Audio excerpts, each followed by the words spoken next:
In motorsport, safety is obviously paramount. Mandatory in Legends is one of these. It's called a hands device, and with me is Jennifer Grace from MSAR Safety. Morning, Jennifer. Morning. Just to explain to us exactly what these are all about. First thing is, what do they do? Okay, it's called a hands device, which stands for Head and Neck Restraint System. It protects your neck in an accident from a basal skull fracture is the main important thing. So from a frontal impact, it will protect your neck and basically stop it breaking. So pretty important that they're mandatory then. Yeah. But you, I know we've talked about this before, and you've been around paddocks up and down the country and internationally as well, and Yep. seen mixed fittings of these. First of all, how do they fit on? We've got these tethers here. Yeah, the way it fits to the helmet is through the tether system. So you have an anchor point on the helmet here, and it fixes with tethers. And on the back, mandatory now, they come as standard with a sliding tether, so you get full head rotation. So you can move your head from side to side without restraint. Whereas before it used to be a fixed points, which is what these slots here are for. But they've recently upgraded it, so you now have a full sliding tether. So basically, you start with a helmet, Yep. which has hands mounting points inserted into the helmet itself. So this is the hands clip, this is the hands tether, and you see here, this section here, the middle section, is on a spring. It's spring loaded. So this middle part is fixed, so that is on a fixed points, but will not move. And this part here is on a spring. So the tether simply slots over place. You've got a flat section here and a flat section here, which fit onto the two flat sections on the pivot here. You push it down ever so gently and just slides back, and that's it. And once it's on, it will not come off. But then to get it off, you just push it down and slide it forward. And there are different angles, you're telling me as well, because I know when we fitted this one for me, Yep. you were talking about the angles. Why is the angle so important? The angle's important because it depends on your seating position and also your body.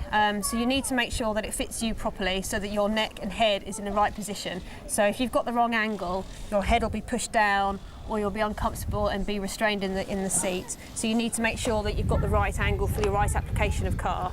And you've got a couple here that are different angles. Yeah, that's a 10 degree. So if you look Pretty straight. look at the upright and look how flat it is on the yokes of the hands device compared to a 30 degree, you see how much more reclined the yokes are. So for a 30 degree seating position, which would be something like a radical or a single seater, you would need something more like that. Whereas a very upright seating position, something like, I would possibly say a Legends, or something like a truck, where you're very, very upright, you would need an upright seating position. The most common is the 20 degree, which is more for saloon car. It's sort of a gentle seating position where you've got semi-reclined but more kind of upright. Right. So the majority of cars use a 20 degree, all saloons, GT cars, FIA.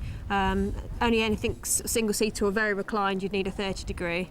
But I noticed on these as well, like that one has got a different texture to it here. It's got that, whereas, say, this one is, Yep. is smooth. What's the difference between those? So two different versions. This is the Pro hands device, this is a carbon version, whereas this is the Sport hands device. So it's more of a budget style hands device. It's made from a different material, so it's a thermoplastic. So you've got like a rubber surface to protect friction, whereas this you've got a slip-stop surface. So the Pro comes with a slip-stop rubber grooves here, which are asymmetrically designed to work with the slip-stop harnesses. Right. So a lot of people, not necessarily in a Legends car, but in a saloon car where the belts are mounted quite far back, you'll have quite a long section of webbing on the harness, and you'll find that a lot of like a long sweeping corner, the belts might feel like they're sliding off the hands device, whereas this system here, which is called slip stop, prevents that from happening. So you've got grooves on the harness there, which are asymmetrically designed to counteract in these grooves here.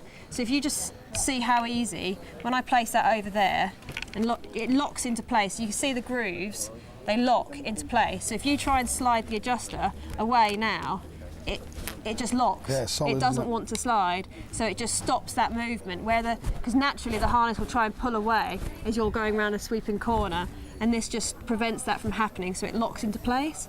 Size then, presumably getting the right fit is important. Yes, with a hands device you have to make sure that it fits you. So how big's your neck? 17. So you normally would go on collar size for when you buy a shirt. Yep. So if you say you buy a 17, Yep. I would say technically you're a medium. So if you try that on now, it does fit you, but you see it's quite tight here. So you might feel that slightly uncomfortable, whereas you might find a large would be more comfortable for you. I find getting them on and off is the tricky bit. So it's all about comfort. Size matters, let me tell you. So it's correct fitment and comfort. You don't want to be uncomfortable. So I would say a large fits you much better because it's not protruding onto the inside of your neck. And I can get it on and off as well. Yeah. So you need to be able to get it on and off and not be. You don't want any pressure points on your body. So that's why it's important to try them on, because theoretically you would be a medium. Yeah. Whereas different neck shapes, if you had a nice, like a long elongated neck, then you might be a medium. Yeah. Whereas I would definitely say you'd fit a large. Thank you very much. It's official. I'm large. They're not the biggest things in the world to get into, especially when you're 6'2" and 14 stone. I did shave a bit off there, obviously. So we were talking about installation of belts, Jennifer, and what's the thing that I'm thinking? Should I show you where mine are? If I can... Yeah. So one of the most important things about harness installation with a hands device, you have to have the shoulder adjuster on the surface of the hands device, on the hands yoke. So currently, oops, you have not got it in the right place. And this is a very, very common point that I find. A lot of people haven't looked at the instructions, they haven't made a note of where they need to be. They think that it's fine just to have the belts in the car as they were before, buy a hands device, put it on, it fits your head, fits the angle of the seat, it's fine, it's good to go. That's not the case. This has to sit on the yoke of the hands, which is the hands collar here. It must sit on the bottom of it. It can be. Why is that so important then? It's important so that it stays on the hands device and doesn't act as a pivot point underneath. So if it sits under here, then you've got, first of all, you've got sliding movement here. Yeah. So it would slide off here. And it has, for FIA homologations, the way the belts and the hands are tested together to work as a complete unit to protect your neck, it's the fitment, it has to be here. If it's here, it won't work properly. So it's very, very important to have it here. So they have to sit on the bottom of the hands device from here, 7 centimetres up. It fixes it as a firm point, so it's a hard point on the body. It keeps the hands device tight to you. It keeps the installation fixed and firm, so it's the best way to do it. So it highlights a good installation of a harness. So you have to adjust it at the back of the car. So it's not the length between here and here, it's the length between the top of the adjuster to where you mount it to the car.